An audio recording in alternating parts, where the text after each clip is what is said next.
Welcome, ladies and gentlemen, to the Totally Awesome Podcast. My name is JoshAgeddon.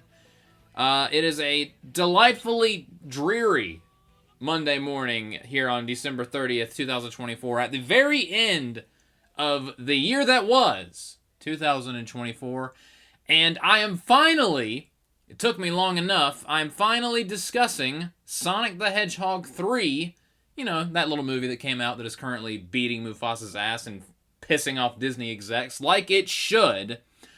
I was intending to get this up, way earlier, like the day after I saw it on the 20th, but, you know, it's the end of the year, it's Christmas time, also I have a job, and a girlfriend, so I've been kind of busy, but you know what? Now that I've seen it 3 times, I'm finally gonna sit down and talk about it because I have thoughts. Boy, do I have thoughts. Also, another man who may or may not have thoughts. It happens every once in a while, and some of them are coherent. Sean's gonna love this.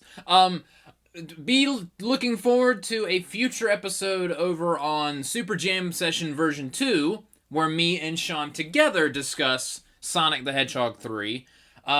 I believe it was me and Skylar that talked about Sonic 1, Sonic 2, and the Super Mario Bros. Movie over on Super Jam Session version 2.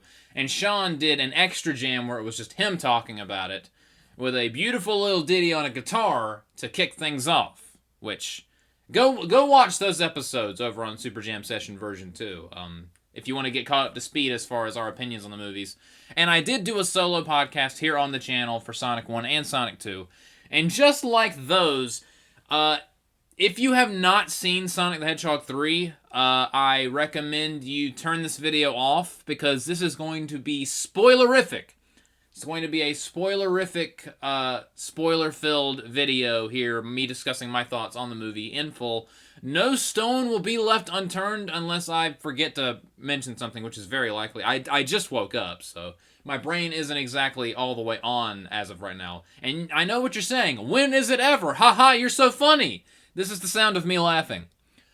Also, it's been 10 days, and everyone who was going to see Sonic 3 has likely already seen it at this point.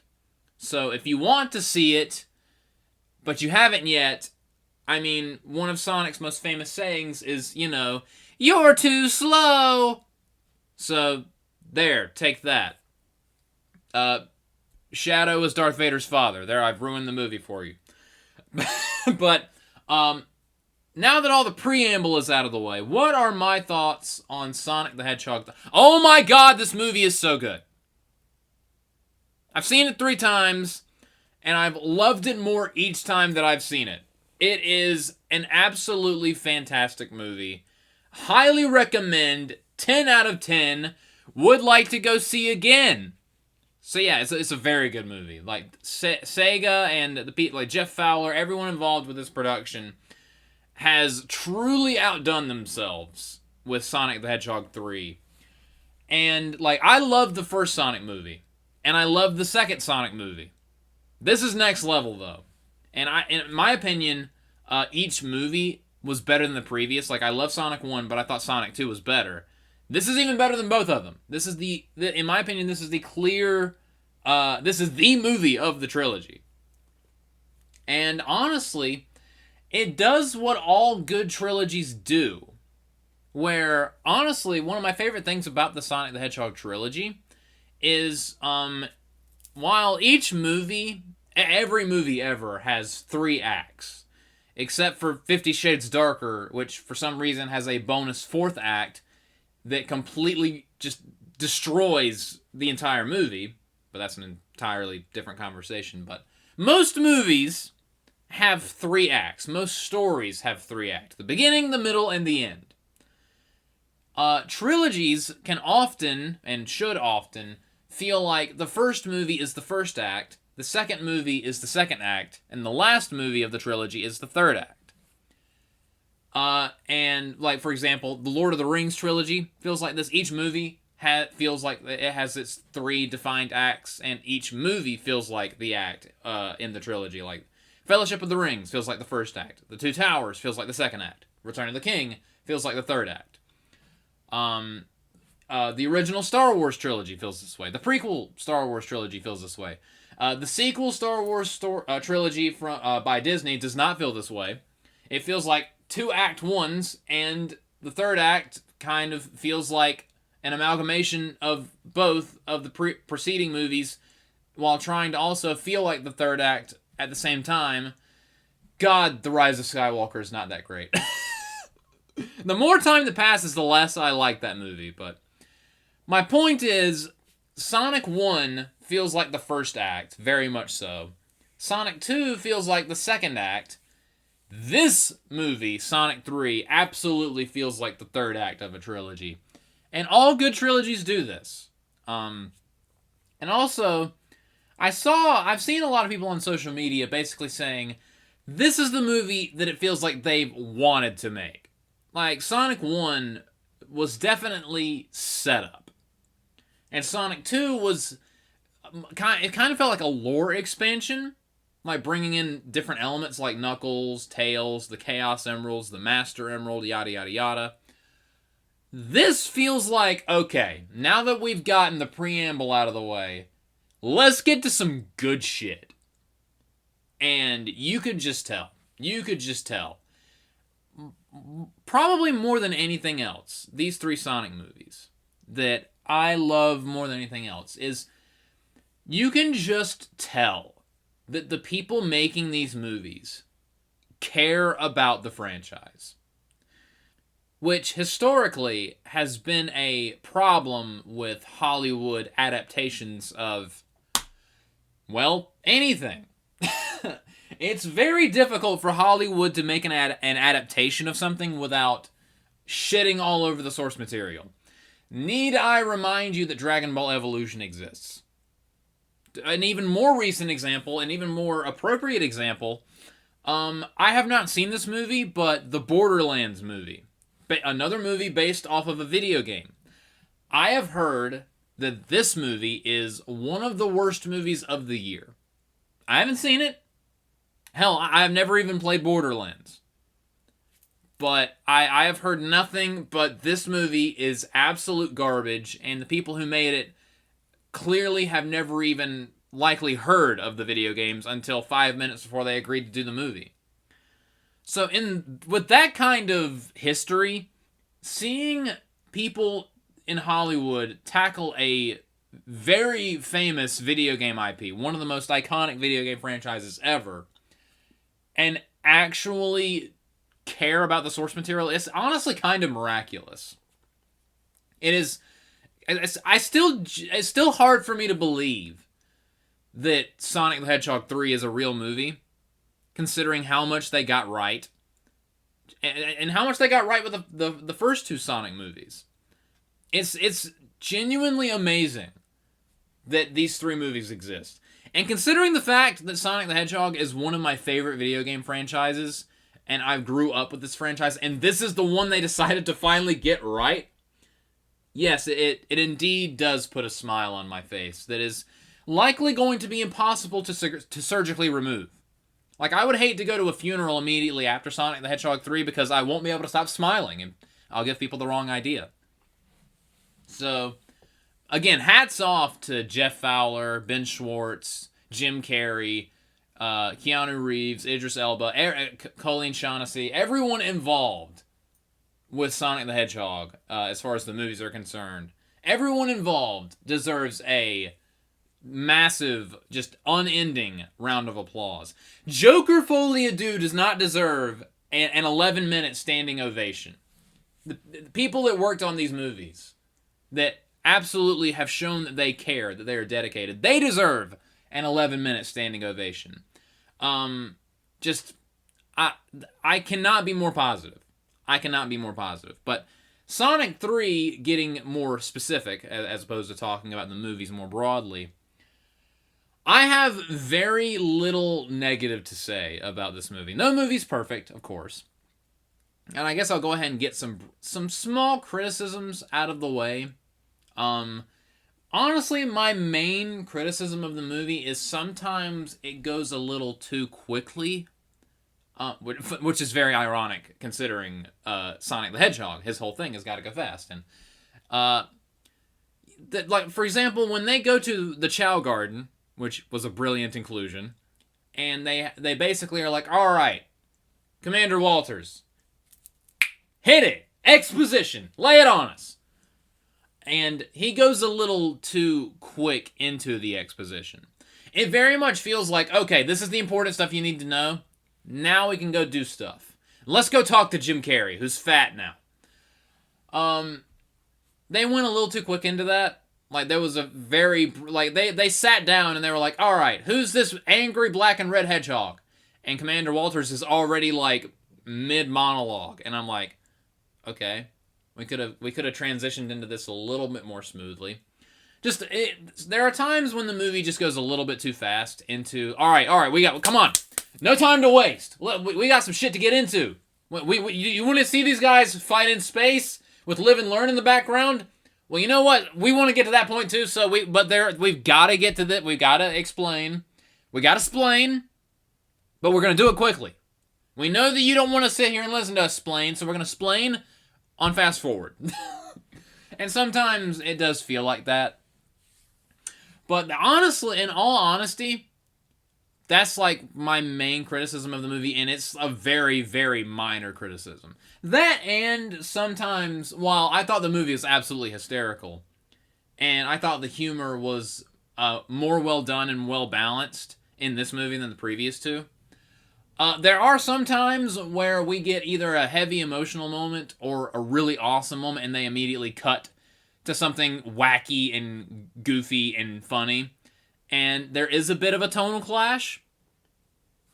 But even then, it doesn't, like, take me out of the movie, because it's one thing when you have a serious moment or something awesome happen, and then you cut to something that's not funny, that's trying to be funny. And it's another thing when you go from something serious and awesome and immediately cut to something that is funny. So I don't mind a bit of a tonal clash if when you're actually trying to make me laugh, it works. So that I don't mind, but it does do that a couple times. Where it would have been nicer if whatever emotional or intense or whatever moment was given just a little bit longer to breathe. That would have helped a little bit. I feel like this movie would have benefited by being like maybe 5 minutes longer. Just 5 minutes, not too much longer. It was almost a perfect runtime. So many Sonic running and fast jokes could be made of all of the things I'm saying right now, but I do feel like if they added like 5 minutes to this movie just to have a couple moments just breathe a little bit longer, it would have been perfect. But those are my very, very, very minor complaints. Like, you can just feel the straws, or I guess quills, that I'm reaching for to come up with something to complain about for this movie, when it's literally mostly positive. Literally mostly positive. Just, I said it earlier, but it is still difficult for me to fathom that this movie actually exists. Considering some of the things... another criticism. Shadow never says chaos control in this movie. He never uses chaos control. Now, there's probably a reason for that. I mean, if they do like any solo Shadow standalone stuff, like if we get a standalone Shadow the Hedgehog movie, I will come. Or if like a standalone Shadow, because again, Keanu Reeves and Idris Elba say that they want to do a Shadow and Knuckles show. I would not be opposed to that, but game theory time. My thing is, if they bring in Black Doom's going to use chaos control. And at the end of the Shadow whatever standalone stuff, Shadow's going to learn how to use Chaos Control, and he's going to perfect it by the end of that and use Chaos Control to defeat Black Doom. And that it'll be one of those things where the bad guy knows how to do a really cool thing, and at the end of the movie, the good guy does the really cool thing to defeat the villain. It's going to be one of those kind of build-up and payoff kinds of moments, which... if that's the route, again, that is absolutely a theory that I have. If that's what they do, then that is going to be marvelous, but I don't know. So if they're saving Shadow using Chaos Control for a rainy day that's not in Tokyo, then if you haven't seen the movie, you're not going to have any idea what I mean by that. If they're waiting to have Shadow use Chaos Control, then I'm absolutely fine with that. I am a teeny tiny little bit disappointed that it was not in the movie. But my God, they got everything. We got Chaos Spears in this movie. Dude. When I first saw this movie, and Supersonic was leading the gun robot controlled by Gerald Robotnik armada toward Shadow, and Shadow hits him with the Infinity Chaos Spear attack, I nearly collapsed. There were a couple of moments where I nearly okay, like that was so awesome. That like everyone in the theater was like, "Bro, it was so cool."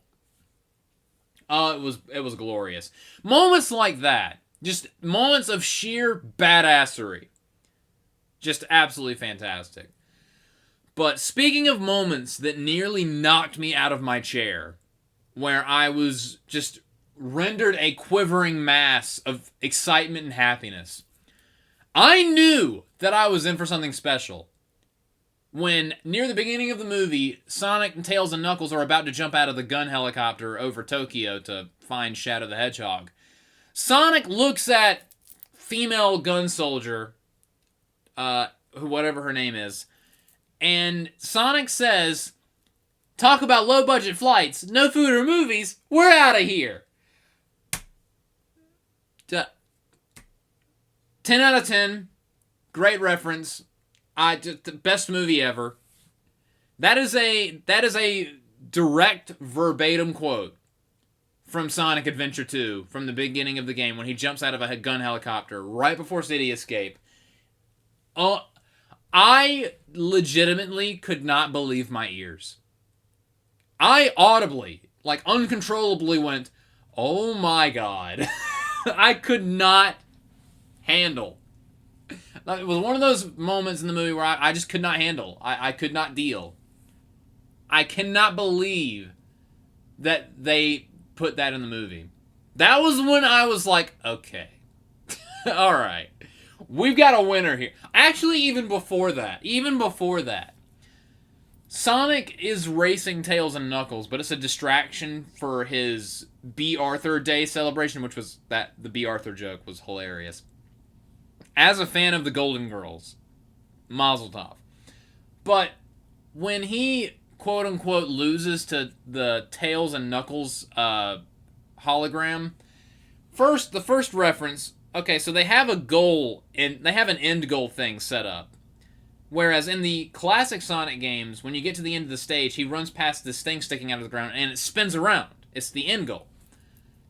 In the movie, they have a wooden one, and when he runs past it, it spins around in place, like in the games. So that made me happy. That was cool. But after he realizes that he won the race, and the Knuckles and Tails holograms are holograms, he starts dancing, and they start playing end-of-stage music. Like, da-da-da-da-da-da!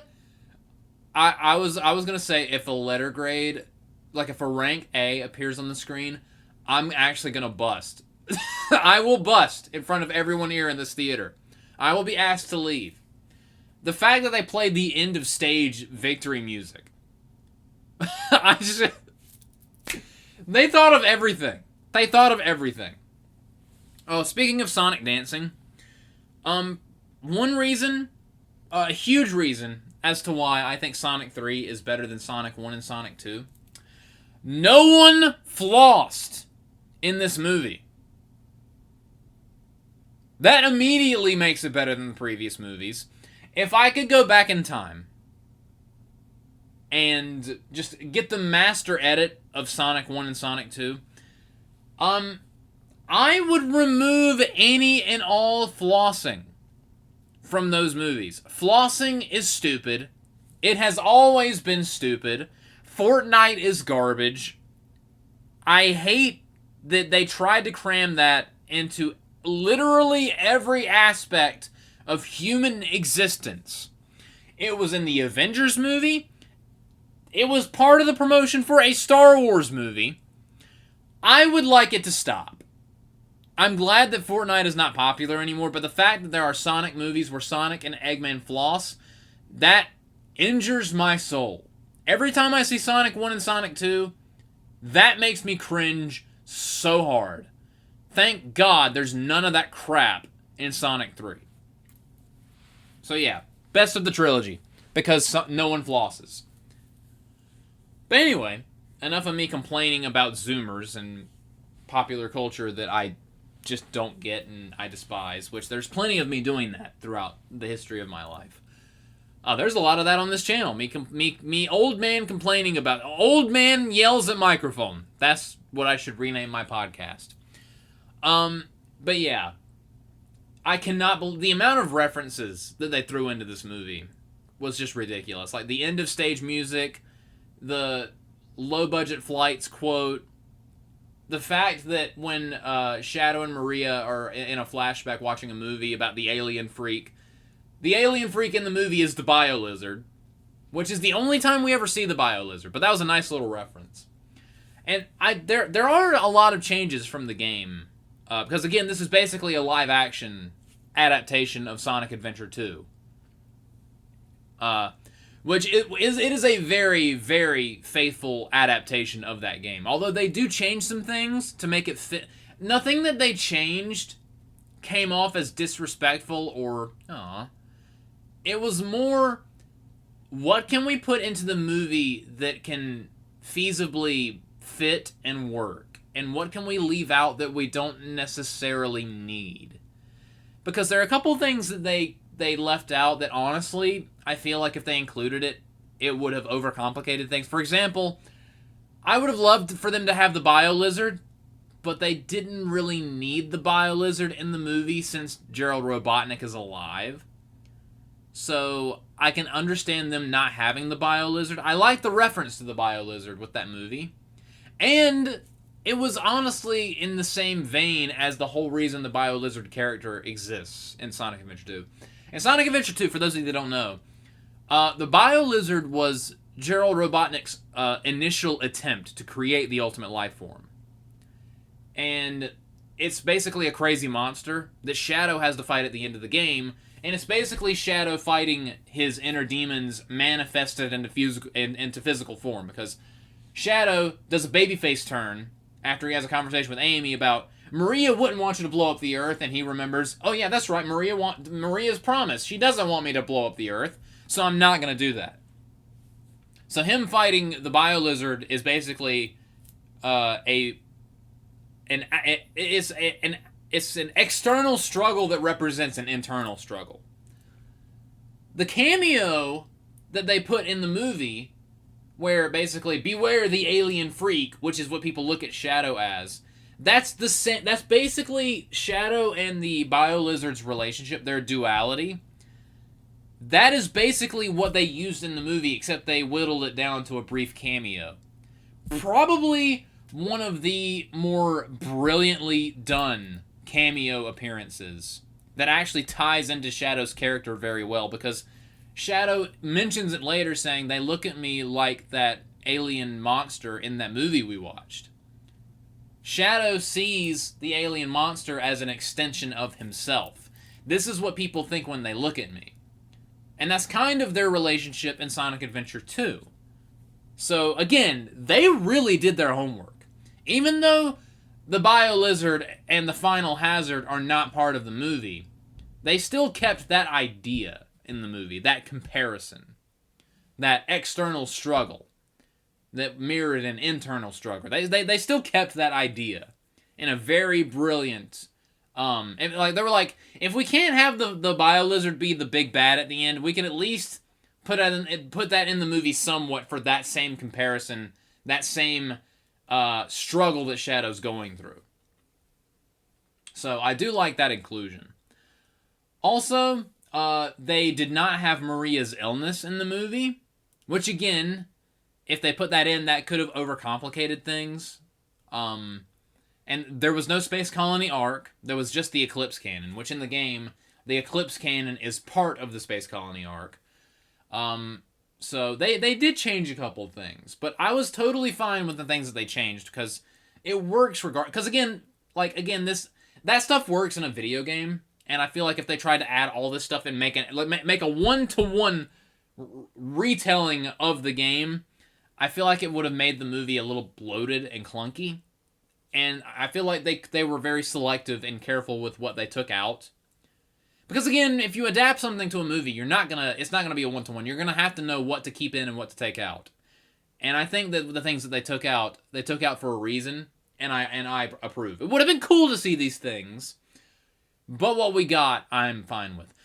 One thing that I know is a teeny bit of a disappointment, which the fact that this is disappointing is just hilarious. Maria did not get shot. I know, people being disappointed that a little girl didn't get shot in the chest, that's kind of hilarious. But this is a PG movie.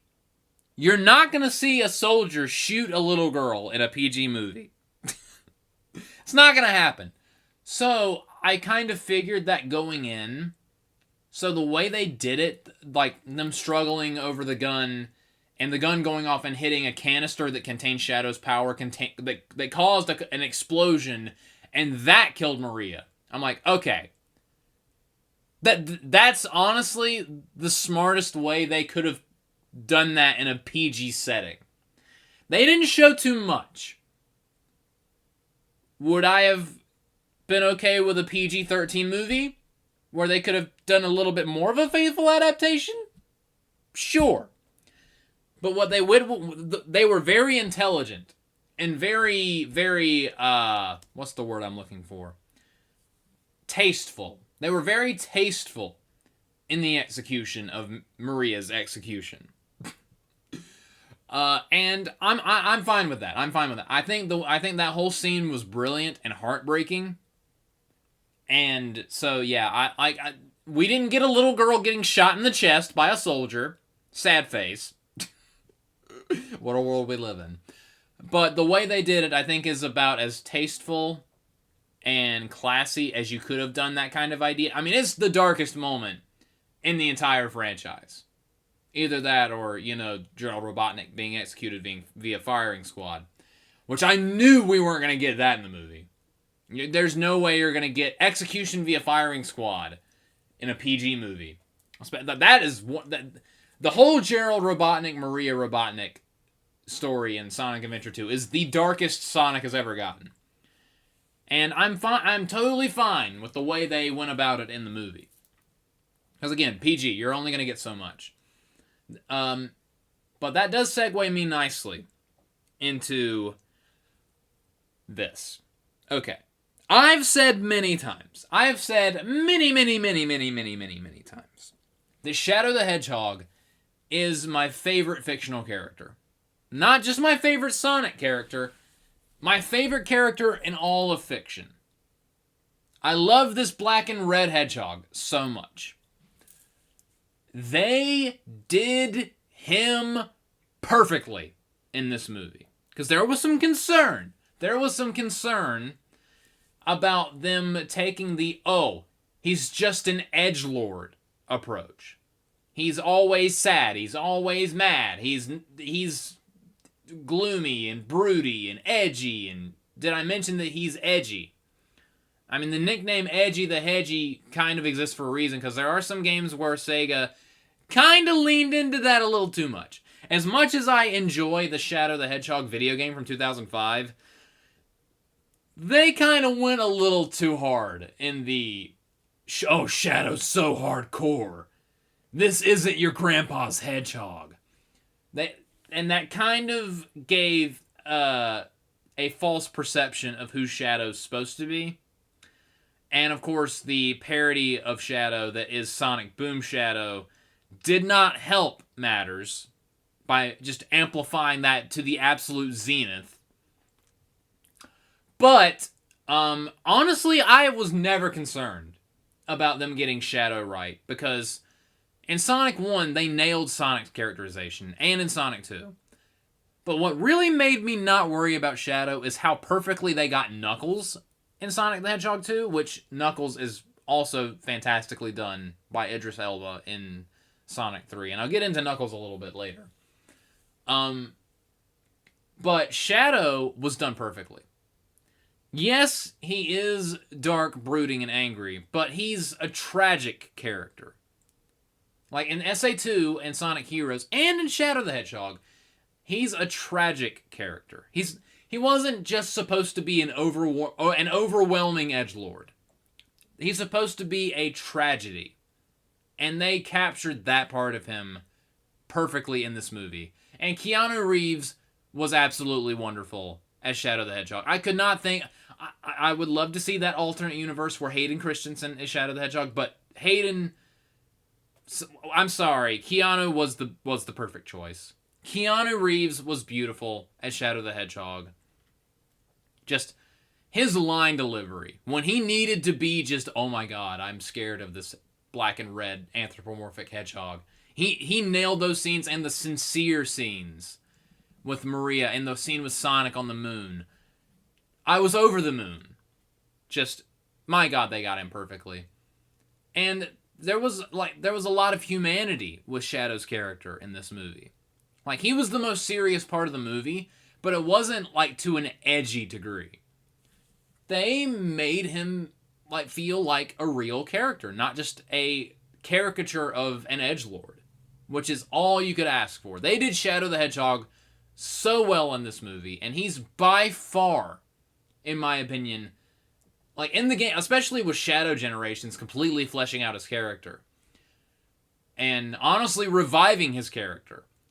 This has been the best year for Shadow the Hedgehog. Like, 2024, the whole Fearless Year of Shadow campaign, I think, because Shadow in a lot of circles has kind of been reviled, as much as it makes me sad to say. He's one of the more controversial Sonic the Hedgehog characters.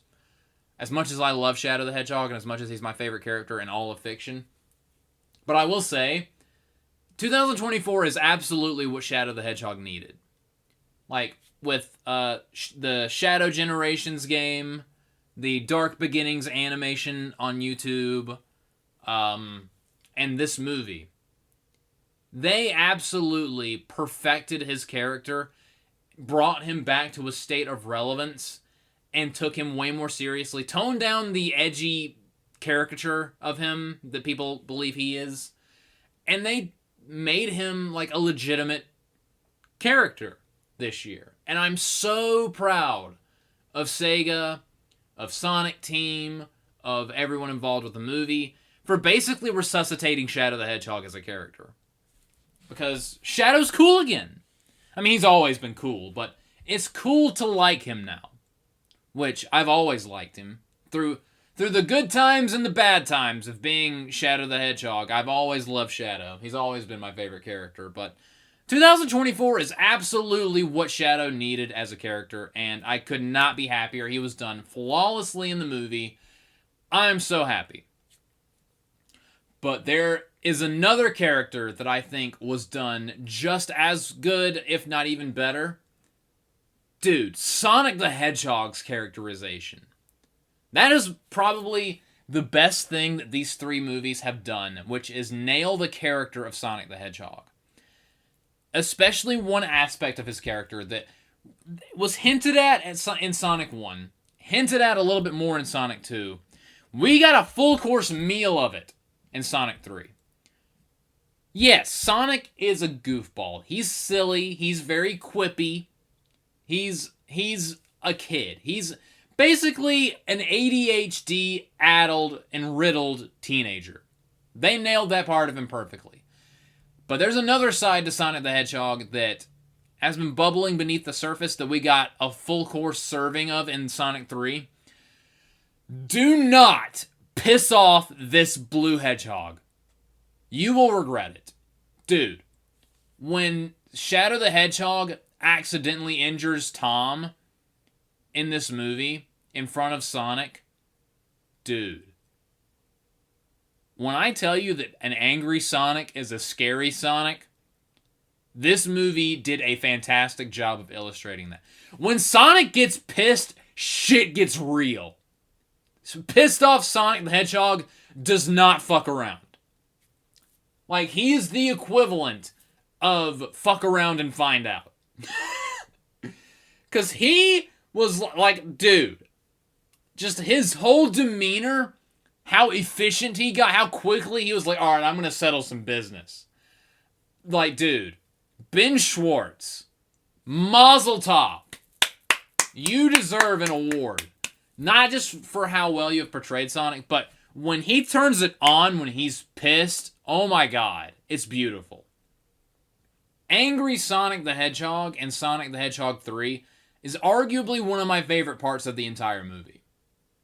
Because, like, for example, when Knuckles is like, okay, if you want the Master Emerald, you're going to have to get through Wade in order to get the Master Emerald. Sonic doesn't even run to where Wade is. He immediately uses a ring to get there as quick as possible, just yoinks it from Wade, basically treating him as a non-factor, goes supersonic, makes a beeline for Shadow the Hedgehog, and gets into a Dragon Ball Z fight with Shadow the Hedgehog. Wastes no time, and it's just like, alright, straight up business mode. I'm finishing this by any means necessary. And that also led to a wonderful characterization of Knuckles. Okay. Yes, Knuckles is kind of a meathead, but he's honorable.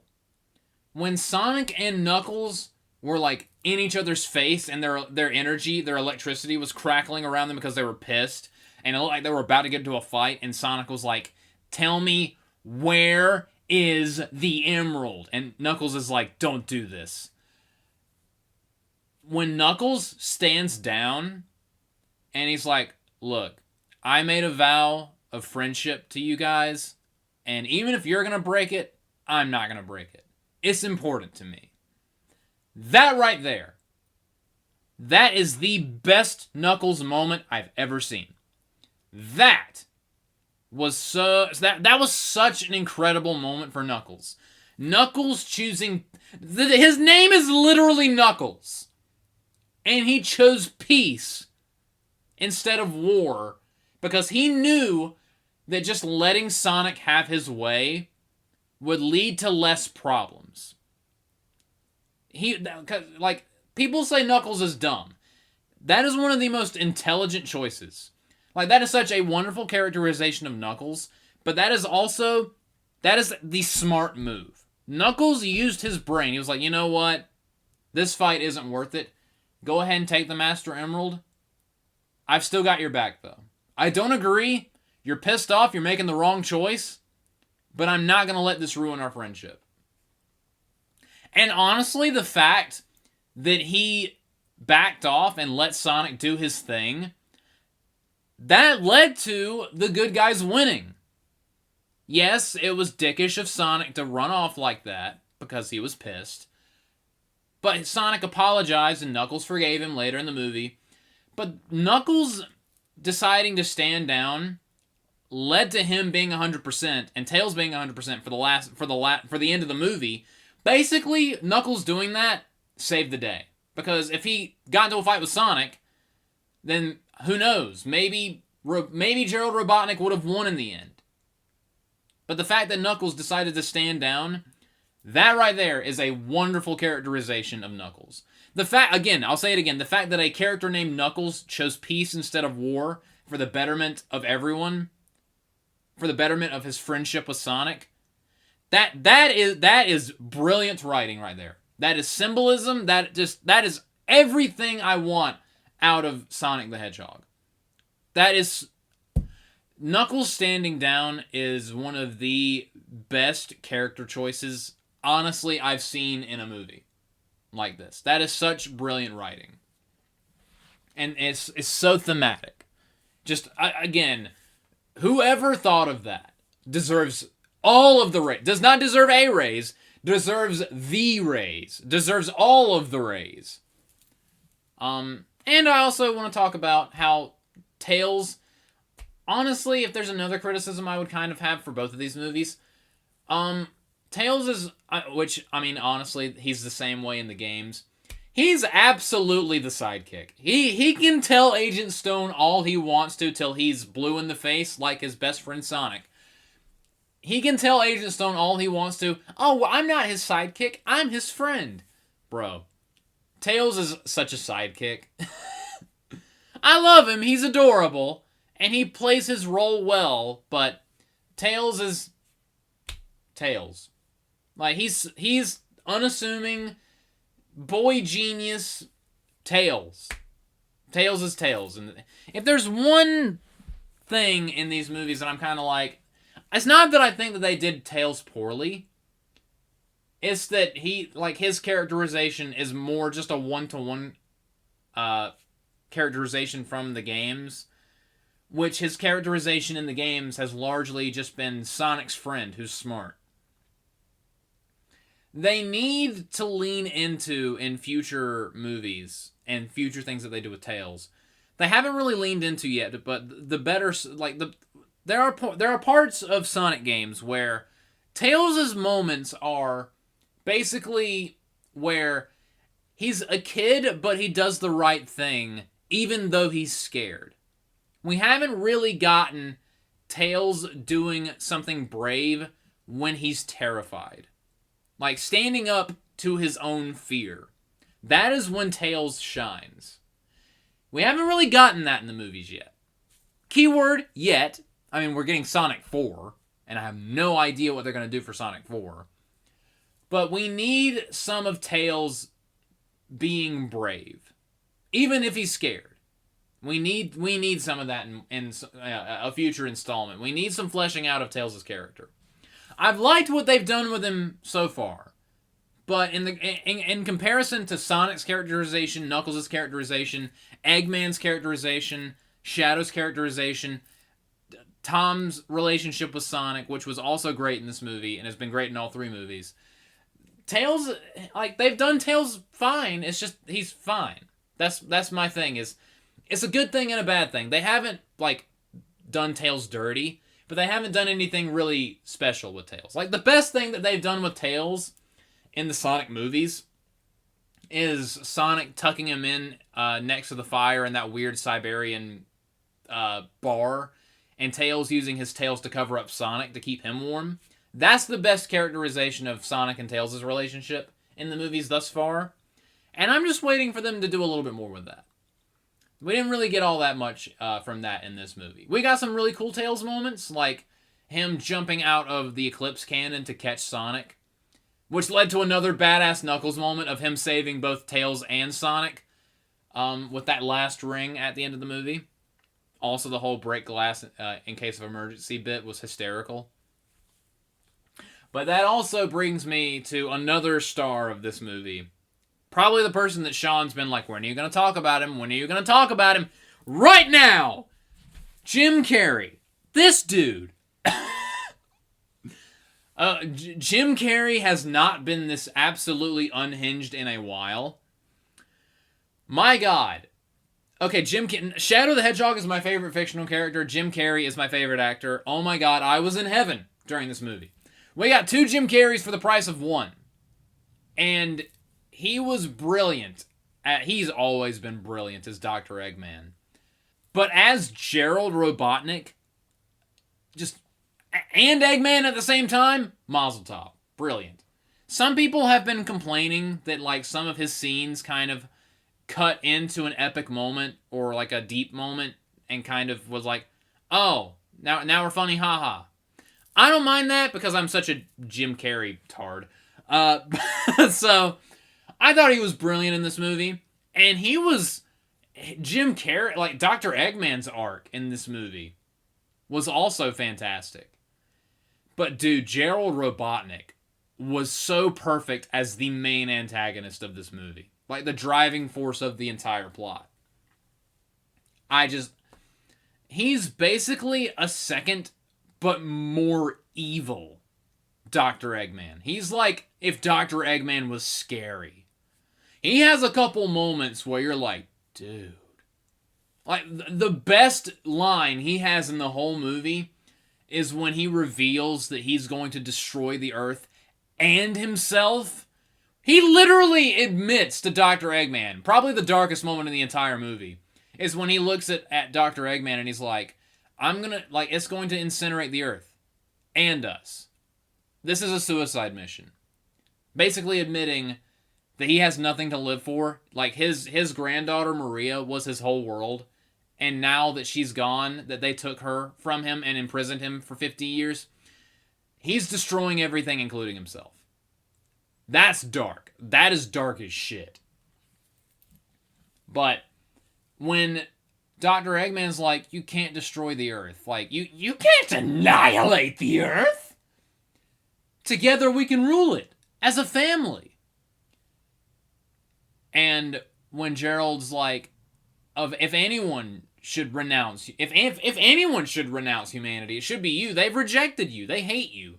You have nothing down there. No one that cares about you. And Dr. Eggman's like, but I have you.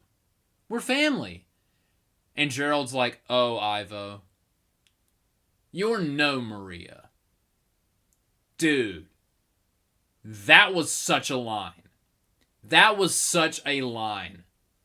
And then when he's like, Maria was everything to me. They took her from... When he says, now I'm going to burn it all down. I was like, dude, we're getting some menacing Jim Carrey in this movie. Yes, he was also super goofy, and they had an absolutely hysterical dance sequence. And they didn't break the fourth wall. They demolished the fourth wall. One of the funniest moments in the entire movie. But when Gerald was like, okay, shit's going down. This is for real. I'm going to be a menacing supervillain. When he turned it on, man. It was great. And I loved his whole fight with Ivo. That their whole interaction and relationship was great. And they even factored Agent Stone into it. And they made that an important part of it. But yeah, and that was basically kind of a one-to-one for their ideological difference in the game, because in Sonic Adventure 2, Dr. Eggman wants to use the Space Colony Ark to basically threaten humanity into submission. Then he realizes that Dr. Gerald Robotnik wants to crash the Space Colony Ark into Earth to destroy it to avenge his granddaughter. And Dr. Eggman's like, no, I don't want to do that. I don't want to destroy the planet. I want to rule it. There's a difference, Grandpa. What is wrong with you? So he joins the bad guy. Dr. Eggman joins the good guys to save the Earth so he can later try to rule it.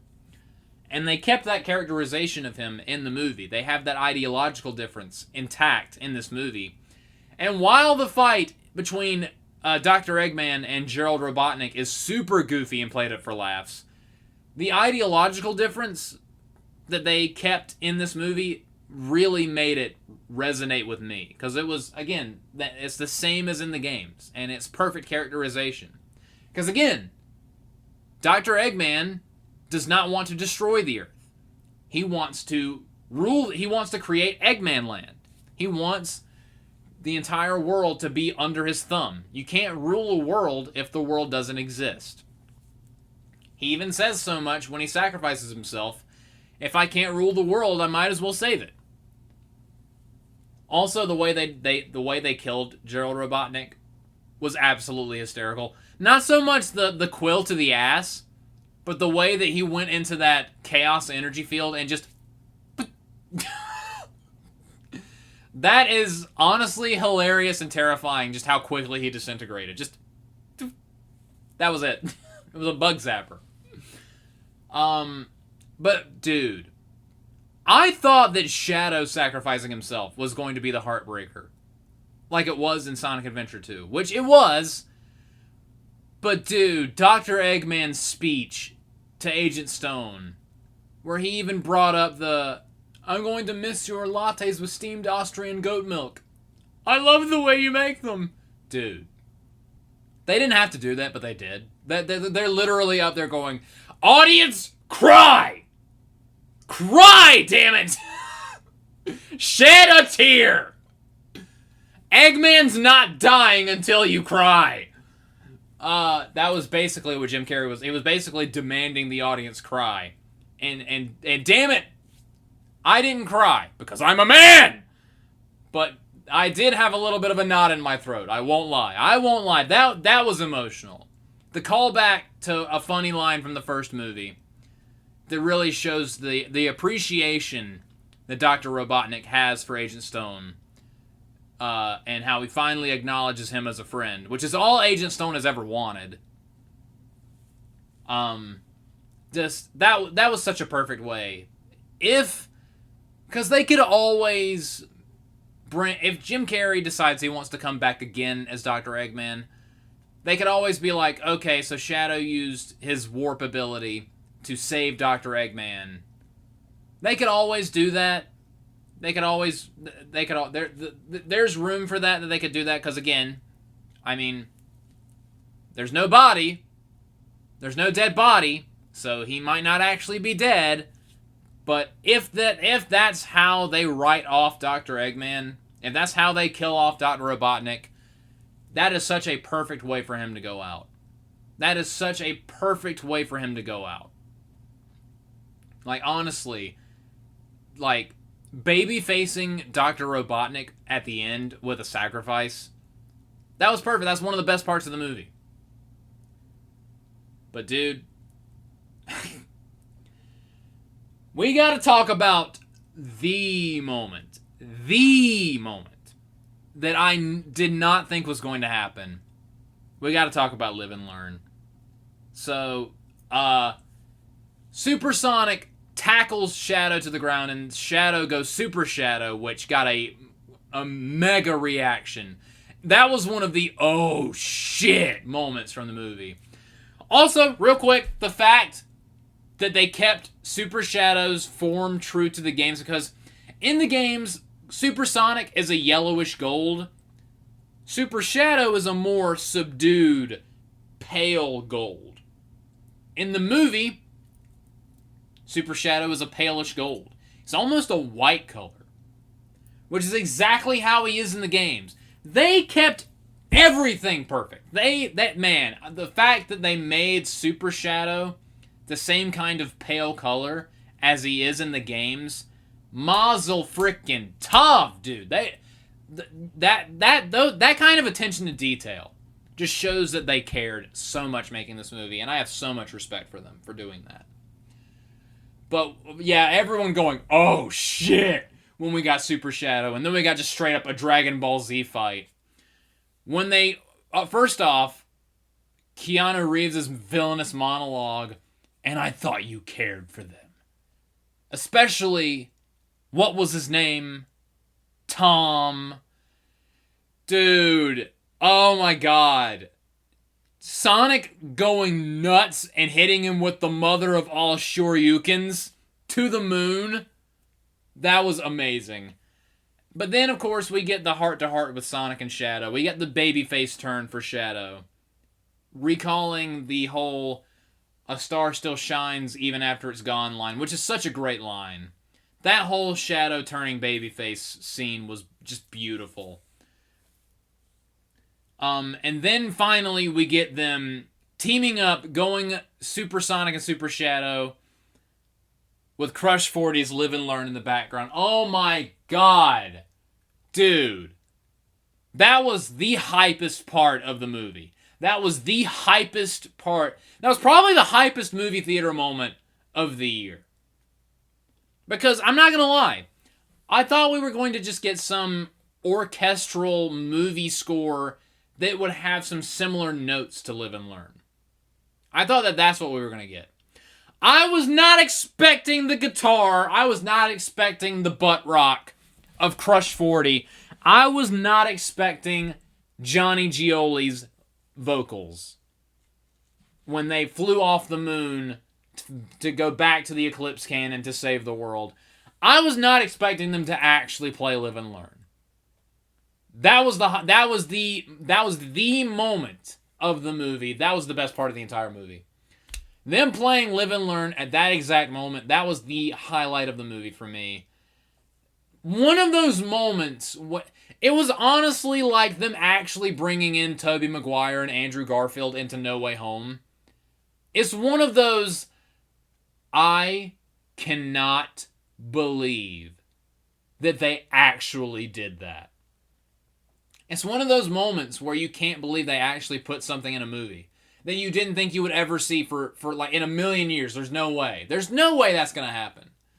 It's one of those moments where I was just like, I cannot believe that this is a real movie that exists.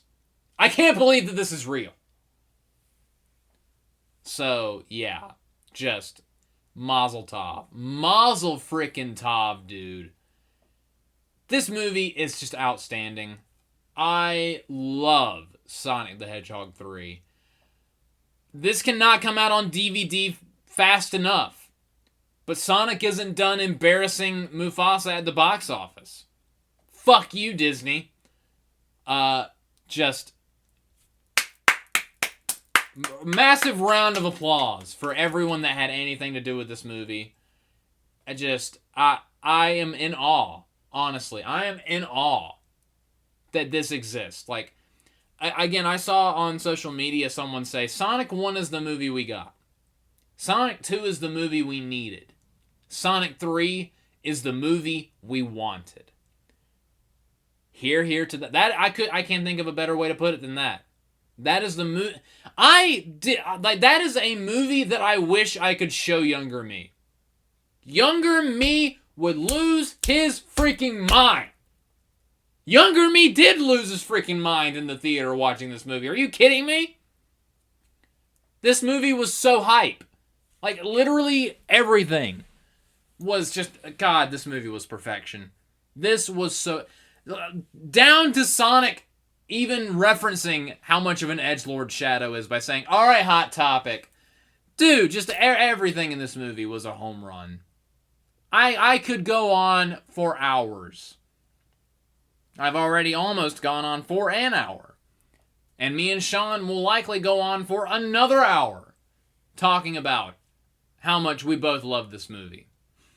And maybe once Skylar's done being an old fuddy-duddy and he watches the movie on whatever streaming service because he's not cool enough to buy a DVD, maybe then we'll get his thoughts on the movie.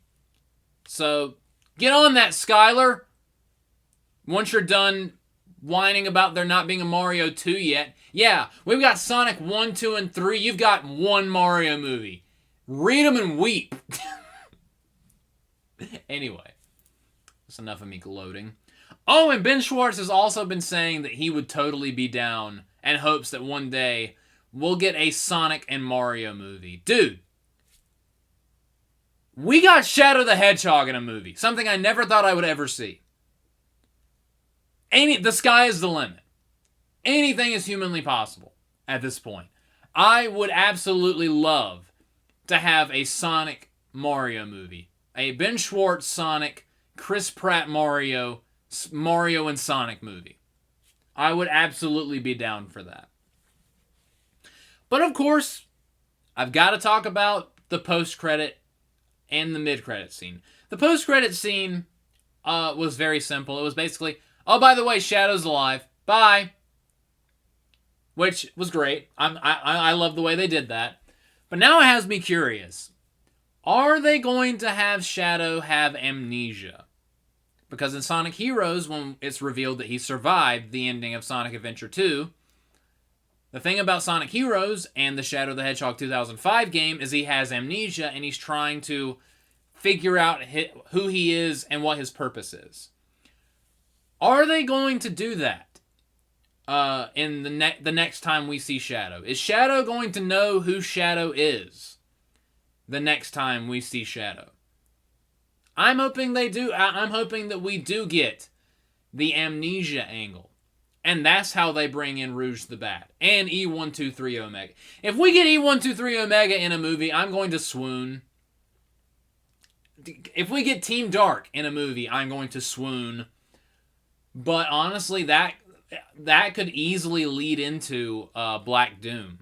Because one of the things that they changed in the movie is Shadow the Hedgehog in the movie is not a creation of Gerald Robotnik. Gerald Robotnik is the one who discovered Shadow the Hedgehog. Because Shadow the Hedgehog came to Earth in a meteor. I'm thinking, honestly, based on the design of that meteor, I'm thinking that Black Doom, possibly, again, game theory time, I'm thinking that Black Doom sent Shadow the Hedgehog to Earth. Because Black Doom in the games created Shadow to assist him in taking over the universe. Because basically he wanted to use Shadow the Hedgehog as his ultimate weapon. It just backfired on him because Shadow's a good guy. That's the one thing Black Doom didn't count on. But I'm thinking that there's a good possibility that in whatever standalone stuff Shadow does, we're going to get Black Doom, and it's going to be revealed that Black Doom created Shadow the Hedgehog and sent him to Earth basically to test the waters for an invasion. Because he wants to use Shadow the Hedgehog as his ultimate weapon. Also, the fact that Shadow actually got referred to as the ultimate life form in this movie, 10 out of 10. Cannot. 10 out of 10, would go see again. They called him the ultimate life form. I can die happy. But yeah, my theory is if we get a standalone Shadow thing, the person or entity that sent Shadow the Hedgehog to Earth was Black Doom. So we might get Black Doom in the live-action movie Sonic universe, and I'm down for that. But I'm also hoping that they play the amnesia angle. I would love that. But the mid-credits scene is what's really got people going crazy. Because that's basically where we're going to go next for Sonic the Hedgehog 4. Because at the end of the movie, because we didn't really get the conclusion to their race because of the whole, oh, this was a distraction for the celebration of your anniversary on Earth, your B. Arthur Day. So Sonic's like, all right, we have some unfinished business. We have a race to finish, and they finish. They do the race, and that leads to the end credits. The mid credits, Sonic is still racing, but he accidentally went to New York because, of course, he did. He overshot a little bit, and he runs into the most game accurate looking thing I've ever seen in my life. He runs into Metal Sonic. Oh my God! The reaction from the theater, the gasps. Oh my God, Metal Sonic looks so badass. And then an army of Metal Sonics try to attack Sonic, only to be stopped by Amy. We got Amy, ladies and gentlemen. We finally got Amy Rose. She didn't say anything, but we got Amy Rose. Are we getting some kind of Sonic CD in Sonic 4? Okay, so here, again, game theory time. My prediction that is likely not going to happen at all. So, the question is obvious. Who created Metal Sonic? In the games, Metal Sonic is one of Dr. Eggman's greatest creations. But in Sonic Heroes, Metal Sonic transforms into Neo Metal Sonic and overthrows Dr. Eggman and takes control of his entire army, and is the secret evil villain in Sonic Heroes that you find out, oh, it's been Metal Sonic the entire time at the end of Sonic Heroes. Which is honestly one of my favorite twists in all of video games. The fact that, oh, Dr. Eggman's not the bad guy. Metal Sonic is the evil bad guy that we should all be worried about at the end of Sonic Heroes. I love that twist at the end of the game. So, what I'm thinking is Dr. Eggman did create Metal Sonic. In case, I'm thinking that Dr. Eggman off-screen created Metal Sonic in case something happened to him. In case Dr. Eggman died fighting Sonic the Hedgehog, Metal Sonic was to be activated to avenge Dr. Eggman. So maybe, just maybe, Sonic 4 is Metal Sonic is like, you killed my master. You killed Dr. Eggman. I will avenge him. And because, okay, so there were multiple Metal Sonics. Maybe, and I would love it if they did this, if they pull an Age of Ultron. Because in Age of Ultron, Ultron had more than one body. He was basically he uploaded himself into the internet just so he could put himself in another body. Like, if you destroy one body, he can just upload himself into another one. What if they go a similar route with Metal Sonic and Sonic 4? Where you destroy one Metal Sonic, he just uploads his consciousness into another one. And it's just Sonic, Amy, Knuckles, and Tails versus... Maybe we'll get Metal Knuckles, or Mecha Knuckles, or the Tails doll, the weird Tails doll from Sonic R. Maybe we'll get an army of metal hedgehogs and echidnas and foxes and whatnot. Dude, what if... And if the actual main villain of Sonic 4 is Neo Metal Sonic? Dude, that would make me so happy. If we get some kind of amalgamation of Sonic CD and Sonic Heroes and Sonic 4, that would be awesome. Like, if they basically turn Metal Sonic into Ultron, that would be dope. That is my prediction. That Metal Sonic is some kind of program that Dr. Eggman created. In case I die, Metal Sonic is activated. And Metal Sonic, his purpose is, I will avenge Dr. Robotnik, and I will become the real Sonic. I am the real Sonic, the only Sonic. Maybe that's going to be the angle they play in Sonic 4. I would be down for that. I would absolutely be down for that. And, yeah, so... But they might go a different direction. I have no idea. But I like my ideas, and it would be cool if they went with my ideas. So, just so I can be a teeny bit more up my own ass than I already am. Which is a lot. I mean, we already know that I'm up my own ass as it is. I have 2 podcasts. Like that, you can't get much more up your own ass than that than having 2 podcasts. And with that, those are my thoughts on Sonic the Hedgehog 3. Wonderful, beautiful movie. I loved it. I cannot wait for it to come out on DVD. I can't wait for Sonic 4. I can't wait to see what they do next with this franchise. Just a little bit of a programming note for some future things. Speaking of podcasts, one of my first videos of the new year is actually going to be a podcast about every movie that I saw in 2024. So be looking forward to that. Once again, me and Sean are going to do, at some point, I don't know when, at some point we're going to talk about Sonic the Hedgehog 3 on an episode of SJSV2 in the future. So be looking forward to that. Be looking forward to the video of me talking about every movie that I've seen this year. And I'm not going to do it chronologically. It's going to do in order of my least favorite movie of the year to my favorite movie of the year.